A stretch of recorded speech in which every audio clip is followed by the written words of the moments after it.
Welcome everyone to this exciting opportunity to take a deeper look at why civic engagement matters, why this election season that's happening locally in our states and nationally has such an impact on survivors of sexual assault, and how all of us have a role to play in ensuring that the voices of survivors play a central role. We are living through unprecedented times with two concurrent pandemics, racism and COVID. And while there is so much to be concerned about, we also have this unique opportunity to center those most impacted and to focus on the intersections of gender-based violence and racial justice. We do that work at JDI every day. We are a coalition of 57 nonprofits, all working to address sexual and domestic violence in their communities across the Commonwealth. Tonight's event is co-hosted by JDI's Young Philanthropist Giving Impact, designed by and for people under 40 who want to be in community with others and who want to make an impact in supporting survivors and preventing gender-based violence. Each young philanthropist makes a monthly donation of any size to support the work of JDI, and the group meets throughout the year. We welcome anyone on today's call to find out more and consider joining this fabulous group. And for those of you who no longer qualify as a young philanthropist, we hope you'll consider supporting JDI's work as well. It's an honor to be JDI's executive director, but it would be such a shallow experience if we did not work together as an amazing team of activists and advocates. I'm so excited to work with our staff and our interns, and I'm deeply appreciative of the leadership of Tara and Lydia in creating today's event. The incredible panelists who you will be hearing from also inspire me. They are collaborators and partners in this social justice journey. Luz Villar, Chastity Bowick, Sasha Goodfriend, and Monika Johnso Hostler, another coalition director from North Carolina. Welcome, and thank you so much for the generosity of your time today. We want to emphasize the nonpartisan nature of today's discussion. As a nonprofit, we have to stay in that lane, but it does not prevent us from talking about these issues that deeply affect our civic engagement. Why is this conversation so important? Because sexual violence permeates every aspect of our lives, our culture, and it will not be eradicated without addressing its roots that reach far and wide. Because we show up with our values every day, and right now, we need a major makeover as to what values are showing up. Because as a survivor of sexual assault in my own life, I know that my voice matters and can make a difference. We all can.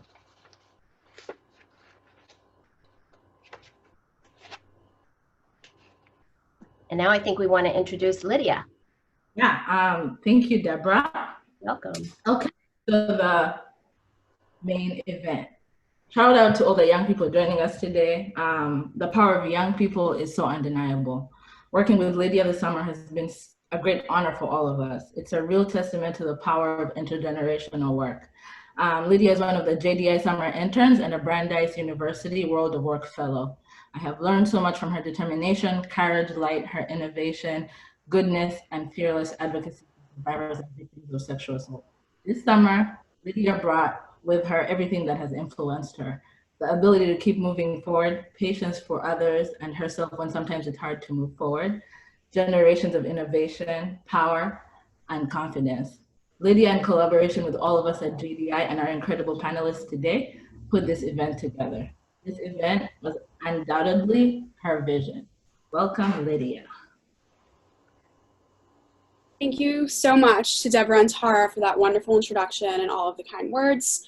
I'm absolutely incredibly excited to be moderating this panel with all of these amazing speakers today. So just to introduce everyone, if you'd like to turn on all your cameras now and put your mics on, we have Chastity Bowick, who is the Executive Director of the Transgender Emergency Fund of Massachusetts, Luz Villar, the Executive Assistant in the Office of the Massachusetts 7th Congressional District, Sasha Goodfriend, who is the President of the Massachusetts Chapter of the National Organization for Women, and last but not least, Monika Johnso Hostler, who is the Executive Director of the North Carolina Coalition Against Sexual Assault. Everyone today is joining us to speak to these issues that are so timely surrounding survivorship, identity, and civic engagement. Once again, I'm just going to reiterate that I encourage everyone to hold their questions for the panelists towards the end of the event so that everyone has a chance to kind of put their questions in the Q&A session. Okay, without further ado, I'd love to open up discussion, and a question for all four of the panelists is that I'd love for everyone today to hear a little bit more about yourselves, what brings you to this conversation, and all of this work. So first we'll hear from Chastity, and then we'll move on to Luz, and then move it to Sasha and end with Monika.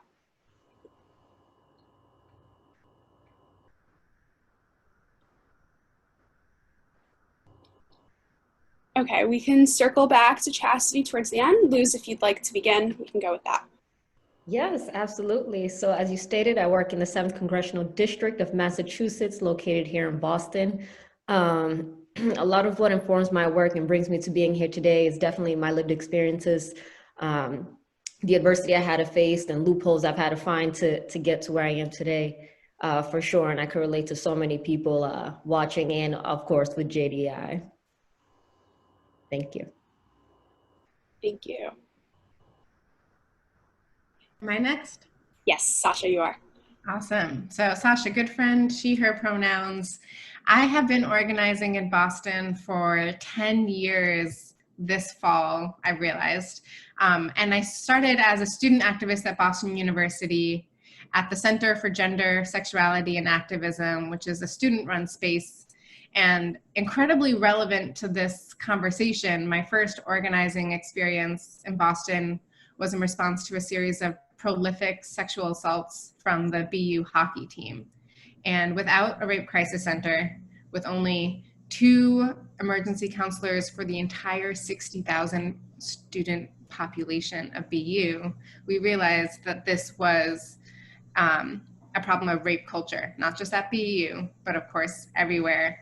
And was able to successfully organize within 6 months to write a 70-page proposal with research from our peer institutions about the need to open up a rape crisis center and have preventative education, organize a Take Back the Night rally, and most importantly, center survivors in this organizing work.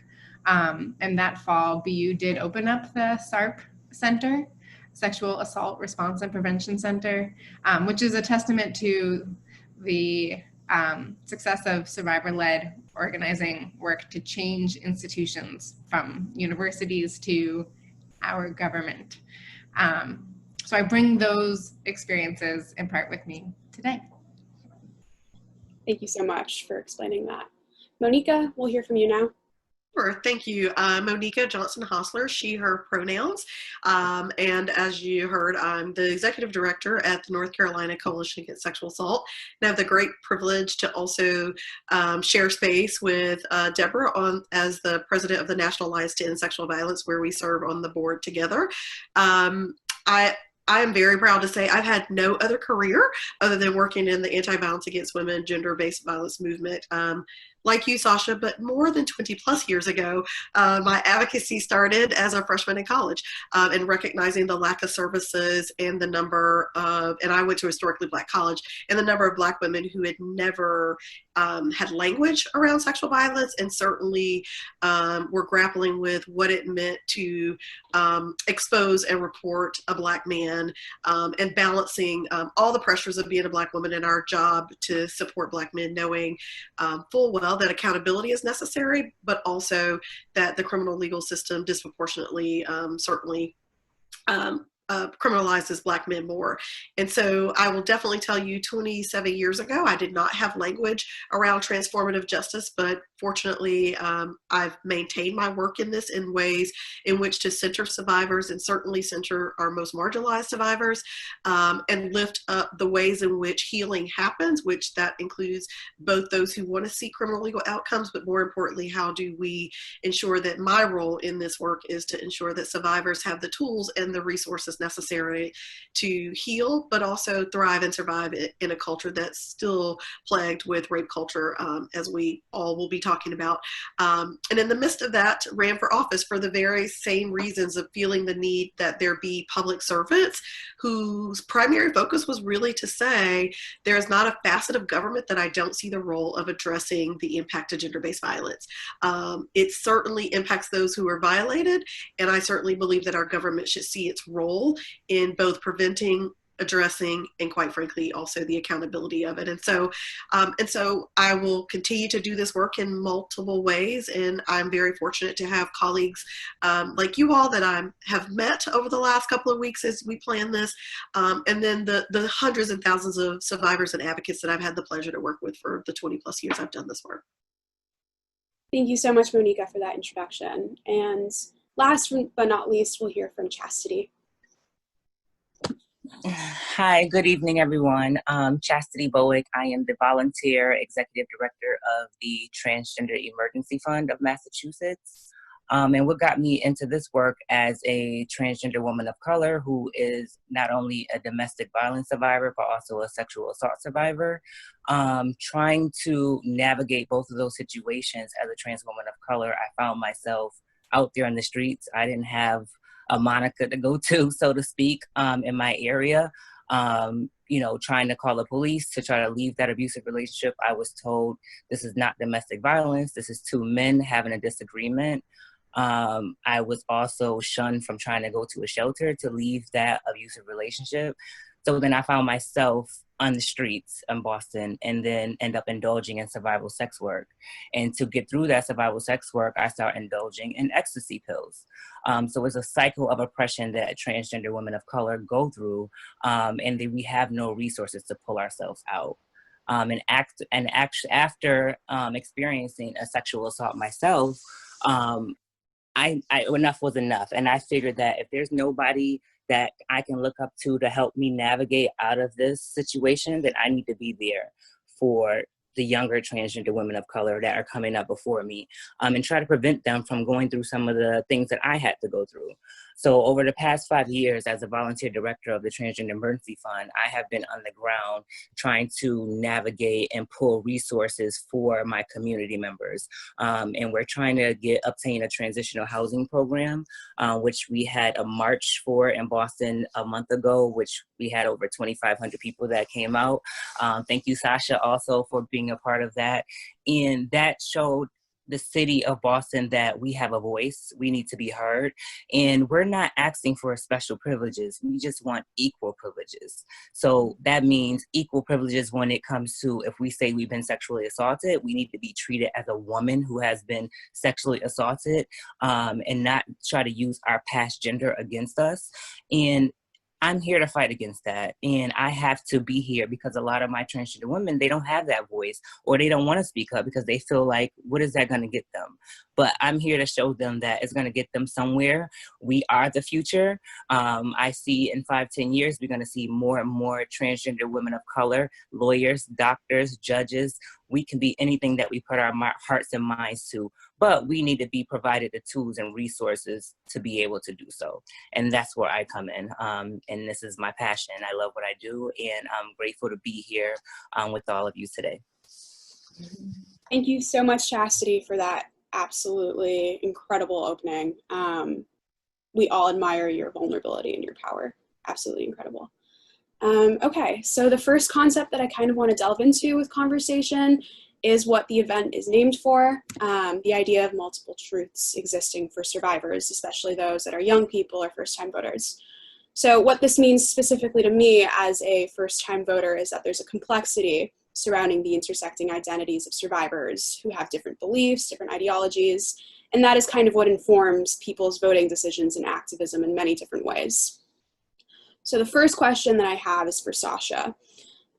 Sasha, the representation of survivorship in elections, as we know, has to be intersectional because survivors have multifaceted identities, and that can be comprised of different ethnicities, races, sexual orientations, and other parts of identity.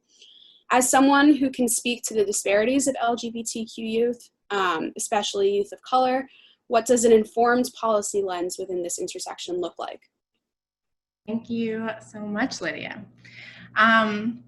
So in thinking about multiple truths and about survivorship in our elections and about this moment where we are right now, I think we all know in this call that we are working to reform and revolutionize a system that was not built for us, by us, right? The Constitution was written by pale males, which is a term I recently read in the term Unapologetic, that book, read it for everyone listening. And so we are doing multiple work at the same time. We are in institutions in our workplace and in our government on the local, state, and federal level. And to have a survivor-led, a feminist-led government, a queer government, that's not going to happen overnight. And we need to be able to identify how we can work towards that.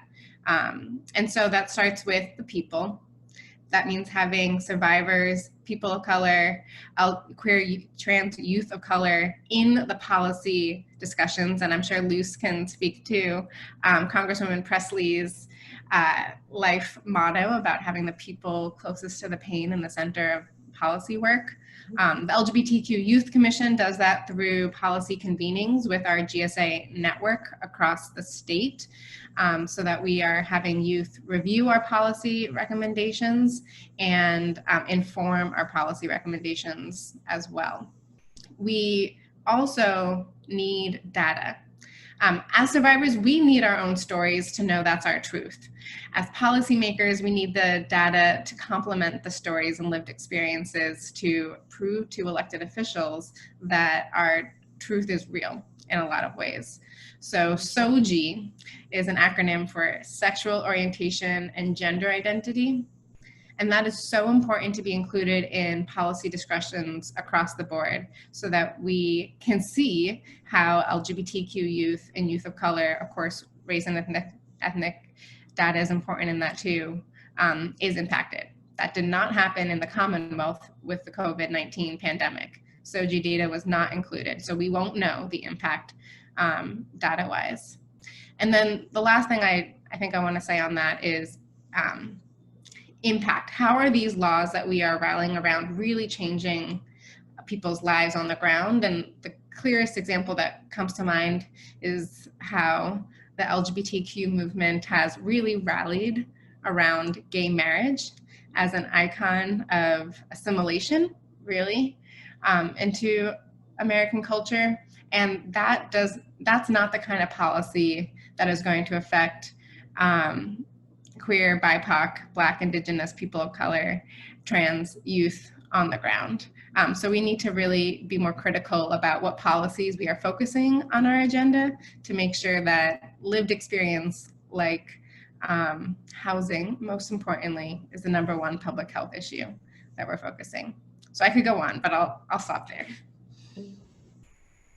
Actually, I just want to say one more thing, which is that I also recognize that my identities, I am white, I am cis, and I am relatively young, and I'm queer. I'm super gay.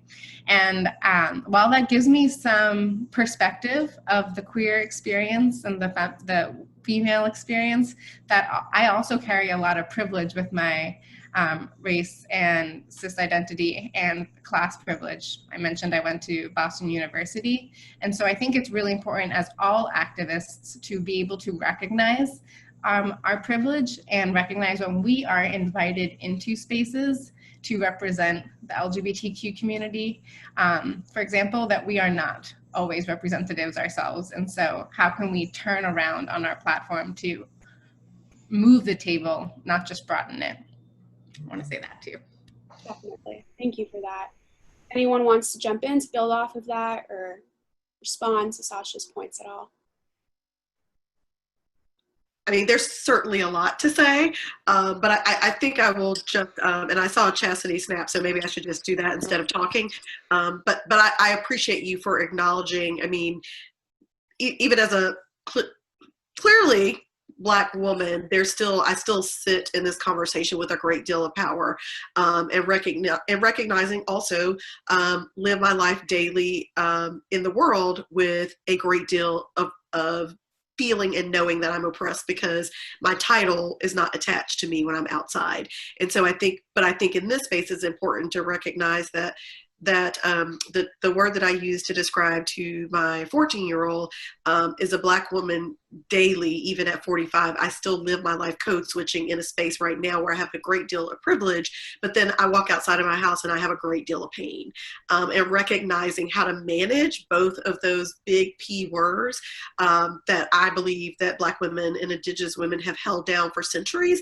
And I think, and it's important for me to start by saying that, I finally feel at 45, it's a great space to be vulnerable and recognize that duality is quite complex, but it's also a part of acknowledging that we live in a culture that's completely almost always binary and we only see one or the other. And so I certainly appreciate you lifting up, Sasha, that we can hold multiple identities, which also mean we all ourselves also hold multiple truths.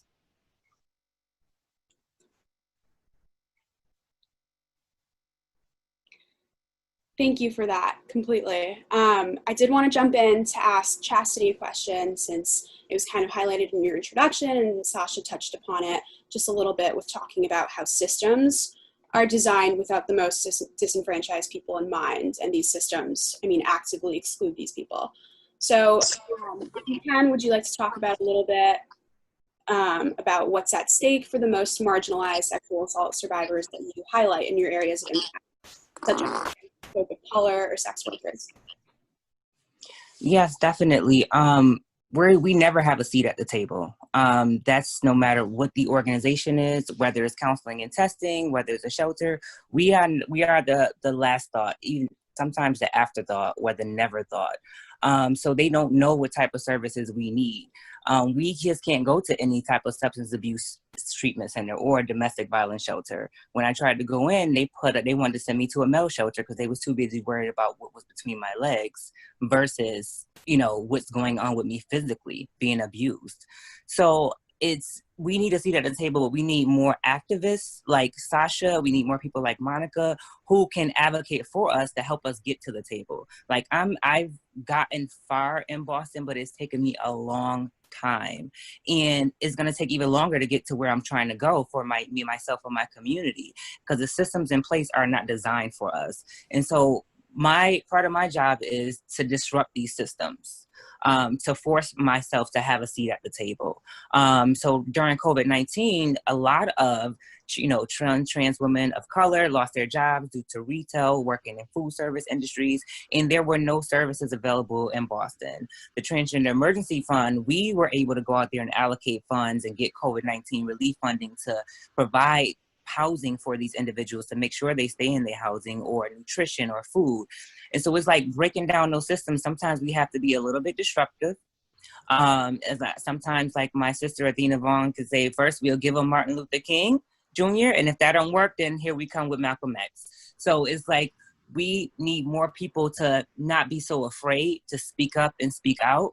Right now, the Transgender Emergency Fund has signed on with the National Women's Law Center in DC to actually sue the White House on their current ban that they put against healthcare and health insurance for transgender folks. We have to start speaking up, speak our minds, and get out there and fight. I never thought in a million years that I would be a part of suing the White House administration, but it's possible, and we're here. And so I just think that we have to educate our people, even myself. I know I need to do more education to the transgender community, especially those of color, about what's at stake and what they need to do and get out here and to vote and to change these systems. Find out who your city council person is. Find out, get involved. People think that we don't have a right because the Electoral College and things like that, but we can persist. We just have to come together. We have to work harder, and we have to work smarter. I'm so glad you brought up how these systems can be disruptive, and they should be disrupted because of, the way that they're designed and the way that they kind of impact disenfranchised groups consistently. So thank you for that insight.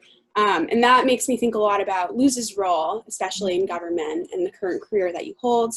One of the things that you shared with me and that really stuck with me because I found it so powerful is when you said that in your career journey and your activism, you went from throwing rocks to catching them.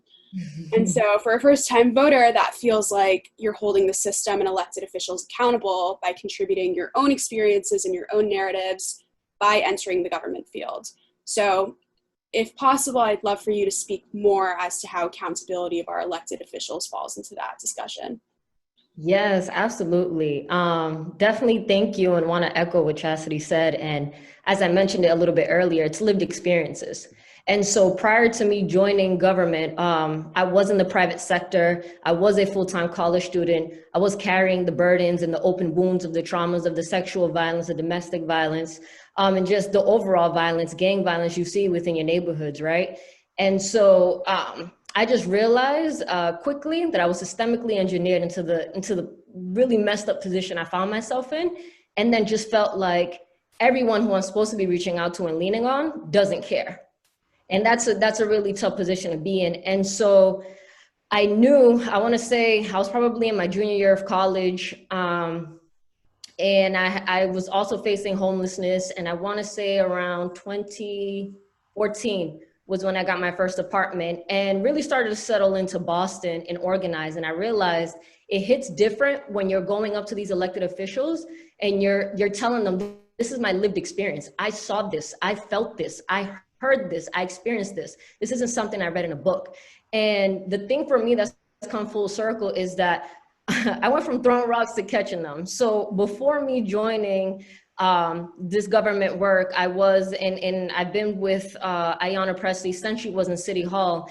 I was the person coming to City Hall with 200 signatures of my neighborhoods, and we wanted street lights. We wanted more people to be aware of what's happening. We wanted our elected officials to come knock on our doors. Prior to me joining government, no one knocked on my doors for 6 years. And I came to Boston.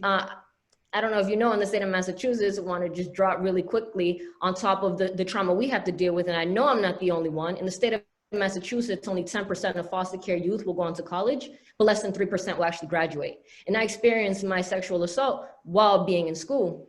And so to deal with that, knowing or feeling like I have no one to turn to, I'm an adult working full-time, going to school full-time, like I was bringing that sense of urgency to my job. And I definitely am spoiled with, being able to have the boss I have, because a lot of her mission and goals aligned with mine. And that's actually my mentor. He connected us because he saw what I was doing in community and he saw what she was doing. And really it's different now that I get to sit at the table. And, for me, I understand it's different. I work closely with the constituents and that informs the policy. I believe it was Sasha who mentioned earlier, Congresswoman says those closest to the pain should be closest to the power, and she's not lying. When we're proposing legislation, I'll give you an example of the People's Justice Guarantee, which essentially in the next 15 years, we want to reduce mass incarceration by 80%. If we didn't have, may he rest in power, if we didn't have the John Lewises, we didn't have the Ayanna Presleys. And if we don't have the Ayanna Presleys, we don't have the Luz Villars and all these other great scholars that are, that are up and coming right now. And I'm thankful enough that she's listening to me. And that's one thing I was definitely afraid of when I first started working with her. I used to say for her, and she says, no, we do this work together. And we do this work with community. And we have to make sure that if they're not giving us a chair at the table, we're bringing our own. And so not only does she, practice what she preached when we're talking about that, but it's definitely, about empowering others and not being afraid to say, this is my lived experience. You guys, these people that made these rules and these systems for us, you have read about these problems in a book, or you're going off of what's convenient for you and not the actual people it affects. And so I will, until I turn blue in the face, I will continue to share my truth. I will continue to speak up. I'm not the only one, and I know that. And, I can't thank the Congresswoman enough for just being able to let me be my activist self in government, which is almost like an oxymoron, but it's working out for me so far. Snaps to all of that. Thank you so much. Another thing that's just super inspiring to me, at least, about you is how young you are and how involved you are in government already. I think that's so amazing and should be definitely applauded. Okay, amazing. So I do want to shift gears a little bit to talk about some of the concepts that a bunch of people have been highlighting already, which is how accountability actually takes place. Civic engagement in communities does look different for everybody, especially survivors of sexual assault during the 2020 elections. As a white passing college student, I'm definitely in a position of privilege to be able to vote, protest, attend marches, or participate through any other means. I do want to hone in on the issues surrounding voting as the only option for some survivors or other young people in my first question for Chastity. As we know, voting within the United States is not a universally accessible right. This means that in the 2020 elections, there's going to be large groups of Americans who will be unable to civically participate in this way. You touched upon a lot of your work with the Trans Resistance March. So I wanted to ask what you've learned from your experience of creating accessible and safer places of civic engagement for people. Awesome. Definitely the Trans Resistance March was an eye-opener of how we can get a group of community members together in a safe way, and do it where we are protecting ourselves, but also protecting ourselves from people who want to do us harm. I must say that the Trans Resistance March, even the news cast in Boston, we had one of the most peaceful protests that Boston has had this year. There was no violence, no issues, no incidents whatsoever. And what I learned is that you need to work with like-minded people to get things accomplished. And you need to set realistic goals. So our goal for the Trans Resistance March was not only to highlight awareness around the transgender community in Boston and Massachusetts, but also highlight across the country all of the attacks and the murders, especially on transgender women of color. So our goal for this march was not only to raise $100,000 for our transitional housing program, but only to raise awareness for this upcoming election, letting people know that they need to get out and vote. So not only did we surpass our goal of $100,000, but also we are now in our initiative of getting our voter day together. So what we will be doing, we will be counseling members from the transgender community on making sure they're registered to vote, which we are actively doing now. And then even on voting day, they have the mailed-in ballot votes, but also we have a lot of homeless people. So where are they receiving these ballots? So we're still going to disrupt that policy because that's what they want. They want us not to get those ballots. We're going to be transporting our transgender clients across the state to voting polls on voting day. If they need transportation, we will privately take them there. So we know that they're getting there safe. We know that they're executing their citizen right to vote. And we know that we're doing our part. And this is how we disrupt the systems. If we know that our fellow brothers or sisters or in between cannot make it to vote, what's stopping us people who have 2 and 3 cars in our driveways and a full tank of gas from taking them to go vote? So I think that the Trans Resistance March really just opened up my eyes about what we can do as a community. And I think that people need to adopt some of the things that we are doing, the Transgender Emergency Fund and other major cities across the country. And I think that we will get a lot more done. And I'm just also happy to say that Congresswoman Ayanna Pressley has been a tremendous supporter of the transgender community. So I think that we are on a good wave. So thank you, Luz. Thank you. Thank you so much, kind of for highlighting the importance of providing accessibility and opportunity for those who can vote to vote. And on that same note, Monika, we know that the representation of sexual assault survivors obviously does matter, and policymaking looks completely different when there are more diverse voices in the room. So I'd love for you to draw from your own experience, having run for office before and now currently serving in an elected position. I mean, so many pieces and nuggets have already been dropped by both, actually all 3 of you, my fellow panelists. And so I'll pick up at the place of also noting that not all of our fellow folks can actually vote. And so for me, running for office, it was also important that I engaged with people who, for whatever reason, right? I mean, I live in the South, so I was very clear on my position around criminalization of marijuana, and just very open into the community and said, tell me your experiences, because I want to reflect the lived experiences. And I, of course, have my own lived experiences around all of those issues. And so many of those folks were recently released. There were certainly still some in prison that I wanted to hear their voices and be able to share those stories. And so there were certainly other ways other than voting for those who couldn't vote. There are folks who are not, who are immigrants who are not able to vote. And so for me, it was important that my campaign reflected the community of constituents that I wanted to be alongside me. And those are the people's experiences that I felt strongly that was lifting up. And so the thing that I kept saying to people is my role as an elected official, whether I'm campaigning or elected, is to amplify those voices and advocate for the words that they've shared with me and that they want to see move forward in both practice and policy. And so that's giving people the space and the tools. So many people felt that they had no role if they couldn't vote. And there's so many things. First of all, we're all surprised at the number of people that we do know that can vote. Just sharing with those people the importance and urgency of voting and lifting up our lived experiences, especially those who, one, have been marginalized, two, or our lives have been disrupted by the mere systems that we're talking about, in ways to lift up those voices. So whether that's literature job, knocking on those doors and saying, I'm Monika, this is my experience, I'd like for you to share with your experience with me. Because one of the things that, in my traditional campaign experience, in my earlier teens and early 20s, was not knocking on doors being vulnerable about who I am, but knocking on doors and saying, hey, here's my candidate, can you vote for them? And one of the things that when I ran my own campaign was to say, here's who I am, here's why I'm running, share with me what's important to you.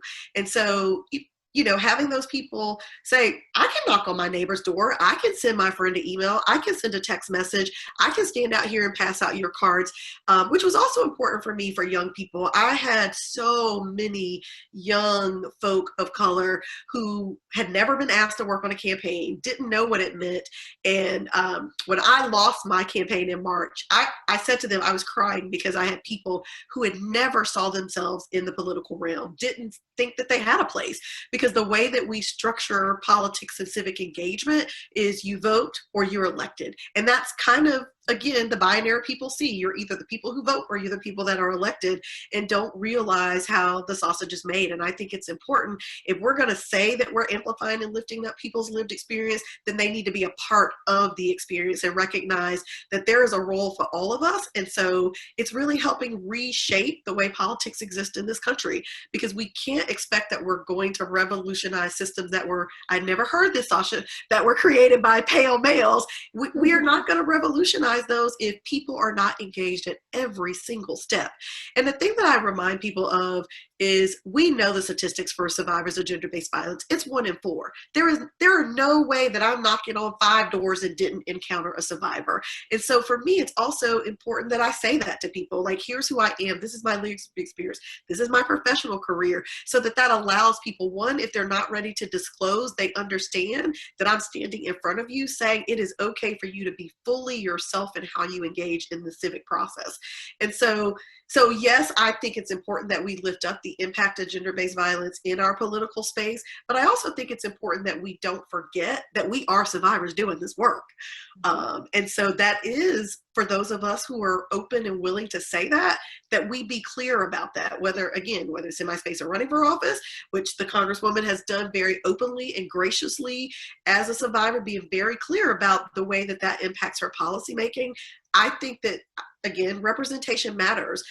For me, looking at her as a Black woman, that's one piece, but the other piece of that is that she's open about who she is every part of her life, and that is also multiple truths that she's holding around representation, that I can look to, that my daughter can look to, that all the young folk who I've tried to engage and help them find their space here has been extremely important to me. But I think the thing that we most often miss is, statistically, we know the impact of sexual violence. So if I'm talking to the dude on the corner about why we talking about weed, I'm also saying to him, let's talk about violence. Let's talk about gender-based violence. Let's talk about your community violence, because those are they're not used to somebody running for office asking the straight question, right? We create a narrative and they don't see themselves in the language that we use. So that's the other part for me, is just like with survivors, that we're using language that resonates with them and not the language that's solely going to be the language that we see in our civic engagement tools. Completely. I'm so glad that you brought up all of those things about the intersection between sexual assault and your experience in politics. So that actually connects very nicely with what I want to wrap up with, which is the closing question for all four of you before we move on to the Q&A.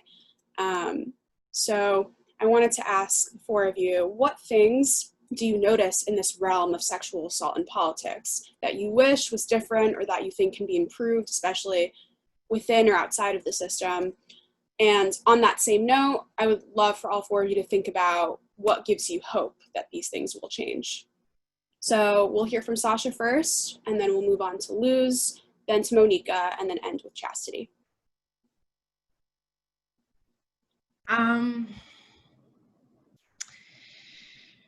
Does someone else actually want, I have so many thoughts. Is someone else like ready to go? Because I could use another second. I guess I could go, but same thing, Sasha. I feel like my brain goes in so many things, but honestly, the first thing that comes to my mind is really the sensitivity around it. The language alone, I feel like I work closely with constituents, our grassroots organizations, and of course, JDI, you guys have the sensitivity in understanding it. I feel like when it comes to policy, that language isn't there yet, and there's still a really big disconnect between our lawmakers and the policy being made. And so the thing that gives me hope is people like the squad, and really just folks with their own opinion and their own mind. It's you know, our lawmakers are just as important as our grassroots organizers, our people doing the work like Sasha, Monika, Chastity. To be honest, if it wasn't for people like Chastity, even though, you know, we are all women of color and come from the same background, the Congresswoman and I would have never been able to have a real conversation about decriminalizing sex work and what that honestly looks like. And so, you know, just because of like your lived experiences and mine, we're able to understand that cultural sensitivity and bring that in the language. And I think that's so important. And I feel like the language is so disconnected, and it's, you know, a reflection of the cognitive dissonance, because you got these pale males and a handful of folks making laws for us around this. But even more so, to be honest, I feel like in the same vein of the sensitivity, a lot of men, I feel like there's a connotation, there's like a negative connotation where it's like women and then like falsehood, and then men are excluded from it when they're very much included in it. And more often, and just as much as women, I hear the same, you know, violence, survivors of sexual violence from men as well. And so that's, you know, that's the first thing that comes to my mind. I think what gives me hope is, you know, like I said, definitely our squad we have up there, the people we're sending to Washington, D.C., the people we're putting in power on a state level, on a local level. I can't wait to see. I mean, look what the Boston City Council has done on its own. I remember, I want to say 2009, we elected our first at-large person of color, you know, and then in Mass, we elected our first African-American to the, you know, to the congressional delegation. And so it's just things like that. And you can see in our voters and those being elected, that change is coming, and that shift is happening. So I'm excited. Yes, that was all fire. The couple things that are coming to mind for me, I guess, is that it's about rape culture, right? These things don't happen in a vacuum. And specifically, I'm thinking of AOC from the squad, or Sandy, as we called her in college, you know, to making a big statement around the B word. I'm not sure if I'm able to say it on here, but the point being that that matters. That is the kind of culture that builds up to sexual violence. And when we let it go at those remarks that we take for granted because we get all the time, that is what allows rape culture and sexual violence to persist. The same with consent, right? I learned consent myself, honestly, in college through this work of trying to propose the Rape Crisis Center. In fact, my peers taught consent to the first year students before the university did. And that's still something that that we all, I think, as a society need to be practicing, even if we are already feminists. We're not taught it, so we need to learn it. And then I guess the last thing I want to say is that I only do this work because it does work. You know, like, we are organizing together and changing systems on the micro level, which does build up to the macro level. And so I want everyone here on this call to know that they also need to get to work, because there's a lot of work to do. And together, we will change laws. We will elect new representatives, and we will change the stats around sexual violence, not overnight, but day by day. So please have faith in the organizing, survivor-led power that we have together. Well said, both of you. Thank you. I was also trying to gather my thoughts. And I also want to note that someone in the chat brought this up, so I will lift it up so that it doesn't go unnoticed, because I certainly know people probably wanted us to really talk about what it means, especially those of us who have done our organizing and our work around and with sexual assault survivors and on behalf of, and how we talk about the current landscape. And so the direct question was, how I usually tell people don't vote for them because they've been accused or committed a sexual assault. And the thing that I would say for people is, I know it feels overwhelming given the place that we are right now in our national landscape. But one of my dear, dear colleagues said to me, so Monika, the best way to answer this question is, how many presidents do we think we've had who haven't committed sexual assault? And I was like, oh, wow. And and I do this work, right? And I live it, eat it, sleep it, breathe it. And I was like, I don't think I would have ever said that. Nor would it have really just come to me that naturally. And quite frankly, I say to people all the time, you know, we know the recipe for rape culture, but we also know who benefits from that culture, which is why it is taken day by day for us to dismantle that culture. So the thing that I say as advocates, that when we're engaging people and encouraging them to be a part of GOTV or engage in campaigns, the why it matters is because the reason it matters to you as an individual. And so the thing that I think we do is we vote for who we want to be, not who we are. And I really think that if people start voting in their own personal best interests, not our aspirations, we would all see a landscape change from the top of the ballot to the bottom of the ballot, all the way to your water and oil conservation people. Like, I really believe that if we were voting for who we are today and not kind of, if you will, just, you know, in my personal opinion, romanticizing politics, because that's what we've been taught. Pale males who with money are elected. And therefore, our voting strategies and our civic engagement strategies have been designed for that group of people and not anybody else. And I truly mean that's only one group of people that one, created the documents and structures of this country, two, continue to lead and pretty much determine how things happen in this country. And I think if every person looked at their own experiences without shame, without hesitation, and be clearly open in who we are and vulnerable, and vote for what's best for us, I think it changes the landscape. And I know as advocates, we battle this place of how do we hold these truths, but more importantly, how do we hold the truth of our 501c3? And I say to people every day, say to survivors, vote for you.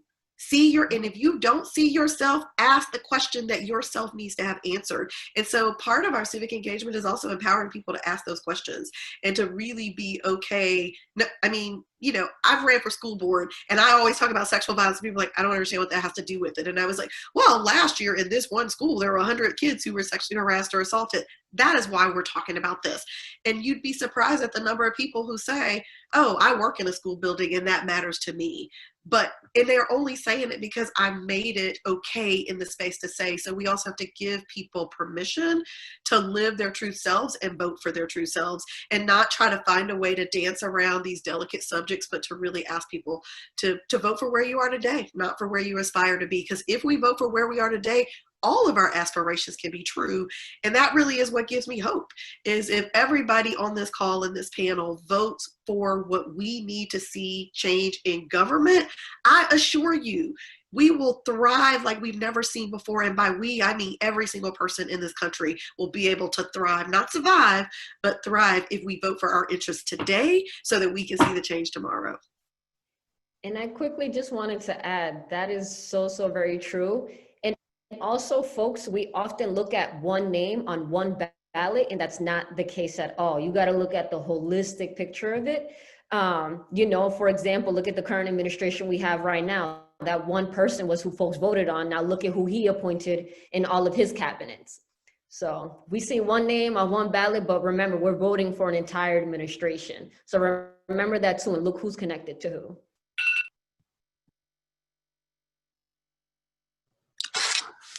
I don't know how I'm supposed to follow that up.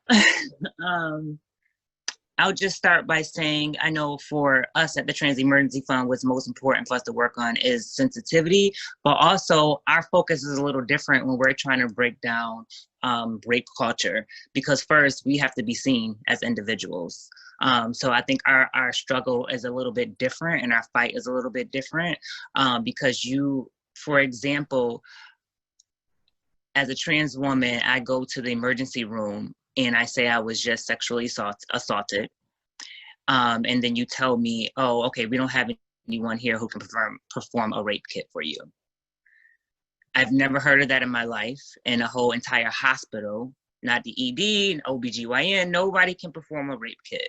And these are the type of situations that we are put forth with when we go through these situations. So once you're there and you're told there's nobody who can perform this, then you're back on the streets. That evidence, all of that goes down the drain. So now people say, who was you assaulted? You wasn't assaulted. So now we're liars. We're still men in dresses. So we have a lot more to break down because a lot of cisgender people don't believe that we can be raped or assaulted. It's usually that we're asking for it. So we have a lot more work to do right now. I think right now important for us is education, because you can't expect people who don't know any better to do better unless you teach them. And I would just say what gives me hope is people like Sasha Goodfriend, who knows her place and knows how to step in and how to help. I've had so many people who say, oh, I'm an ally of the trans community, but they just want to post that on their Facebook, but they've never, ever volunteered for our organization, ever reached out to see can they donate a bar of soap or a toilet tissue or anything, but they want to highlight on their Facebook. We support, that's not a supporter, that's advertisement for yourself. So I think what gives me hope is like really more people like Sasha, more people like Luz, more people like Congresswoman Ayanna Pressley, who sees beyond themselves and sees beyond just cisgender and knows that there are other people out there who are human as well. So I think that's what gives me hope. And honestly, as a survivor, that's what keeps me going every day, because it can be very daunting doing this work as a survivor, but I know that greater days are ahead, and that's what gives me hope. Thank you all for that incredibly powerful and informative ending. I do want to highlight one question that someone wrote about in the Q&A box. We don't have too much time, unfortunately, but I did have one that was picked out that I would love for all four of you to briefly jump in and kind of speak to. So someone asked, I'm hearing so much and I'm so inspired by the women on this panel. I'm wondering how and where I should start to get involved in advocacy work in Massachusetts for survivors, women, and the underrepresented. I also want to extend that to North Carolina or other parts of the country that others can speak to, because Monika, I know you're from the South. So feel free to just jump in with any thoughts. I can give a quick list, which is Mass Now is a member-led movement building organization. So everyone should go to massnow.org and join our movement by becoming a member and volunteering for our legislative agenda, consciousness raising, education around our priority issue areas, and we have a PAC to endorse feminist candidates for office. And also the other thing you can do, and that everyone should do, is build a relationship with your local elected officials, which means beyond that one day of voting, tell them every time you want to tell them anything. Tell them about all your feelings, about all of the issues you care about, because when they continue to hear your name, they'll remember you, and that's your power. Your power is by saying, not only am I going to keep coming back as a voter, but I'm going to bring all of my friends, my neighbors who live with me. So I think that is the single most powerful thing you can do as an individual, and then join a coalition, an organization, one of the many ones here.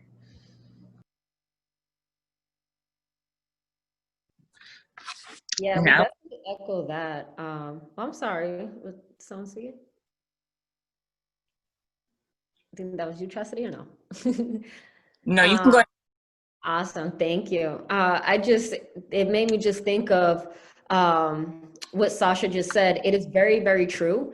If you want to get involved, I would say I don't even think there's a direct answer, because when you call the office, it goes such a long way. So for example, here in a federal office, we actually have a system where folks in our district, every time you call, we log it as an opinion, and then that adds up. So let's say we have 860,000 people we represent, 60,000 people called us because they're concerned for gun violence. Now we have 60,000 people in our system we could tap into that have constantly been calling. And then when we see the same folks calling over and over again, we're like, okay, clearly this person is passionate about it or somewhere deeply involved in it. And you're the person we tap into. And then secondly, I just thought of, survivorship is across the board. I mean, you can go to direct organizations like JDI, or you could just simply be a mentor. That's something I'm big on. I've been a part of the Big Sister Association. I've been an informal mentor to Year Up alumni, which is a nonprofit out here in Boston. And then a lot of my work here with the Congresswoman, all of the youth I come across, I end up being like a big sister to them. And so a lot of them have their own survivorship stories. And so it's all, intersectional.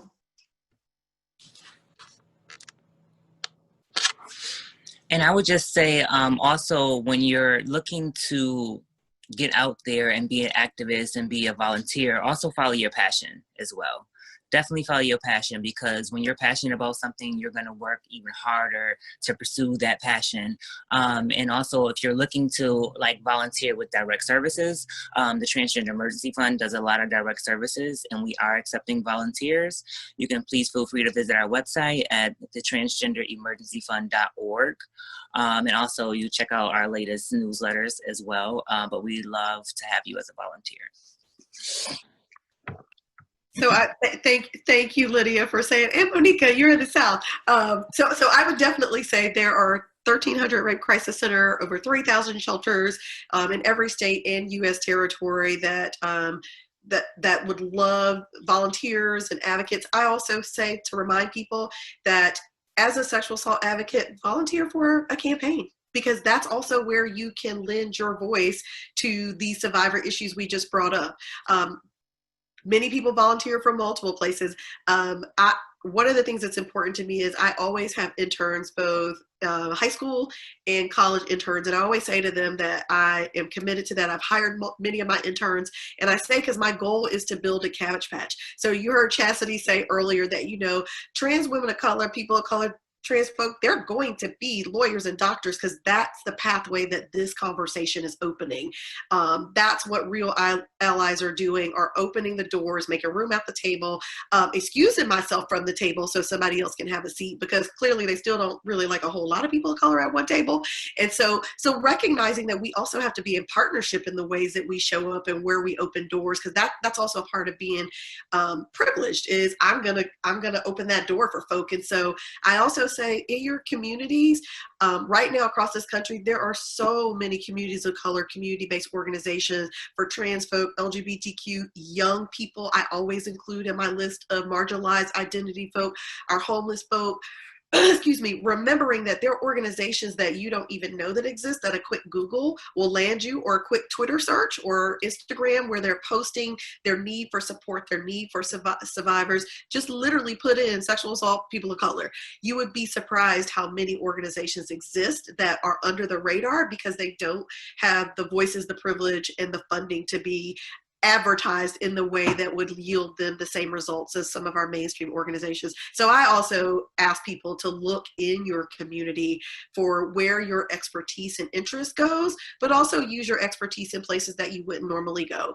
Because again, part of that cabbage patch is everywhere we'll be there to talk about sexual assault and gender-based violence. And I really think that's the day-by-day change that we can make, is showing up in every way, saying, and yeah, I want to also talk to you about sexual violence. And I also think that when you talk about agriculture, you can talk about this. Like I say to people every day, there's not a branch of government I cannot intertwine sexual violence in, because we're everywhere. It's 1 in 4. There's no way that what they're doing doesn't impact us. Completely. Well, thank you all for your time, your energy, and this use of the platform to be here today. I can't say it enough.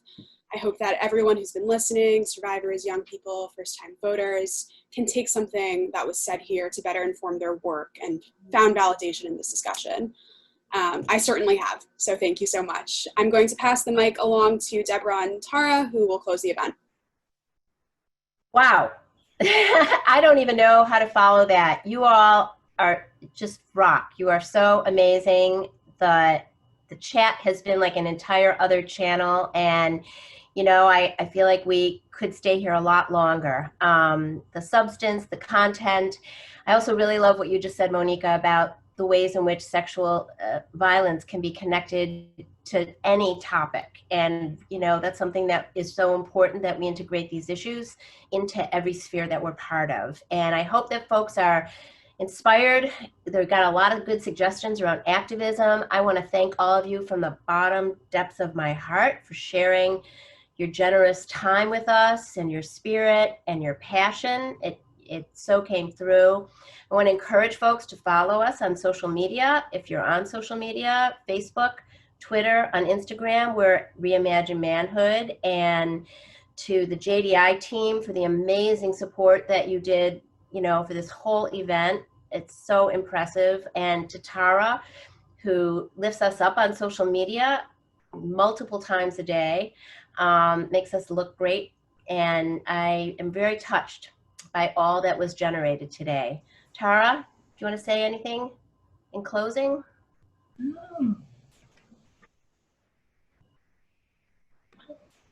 My sound is, oh, here I am. Okay. Okay, thank you again for joining us as a survivor. I just wanted to let you all know, as a survivor of sexual assault, you're not alone. There's services available for you. The National Sexual Assault Hotline is 1-800-656-4673. If you go to any of our social media, you can find that.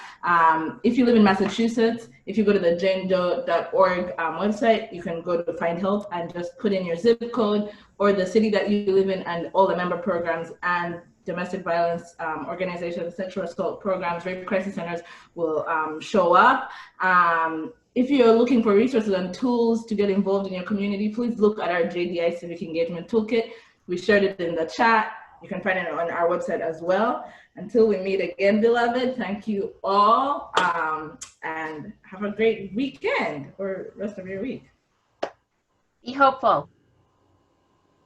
Thank you very much, everyone. Thank you all so much for coming.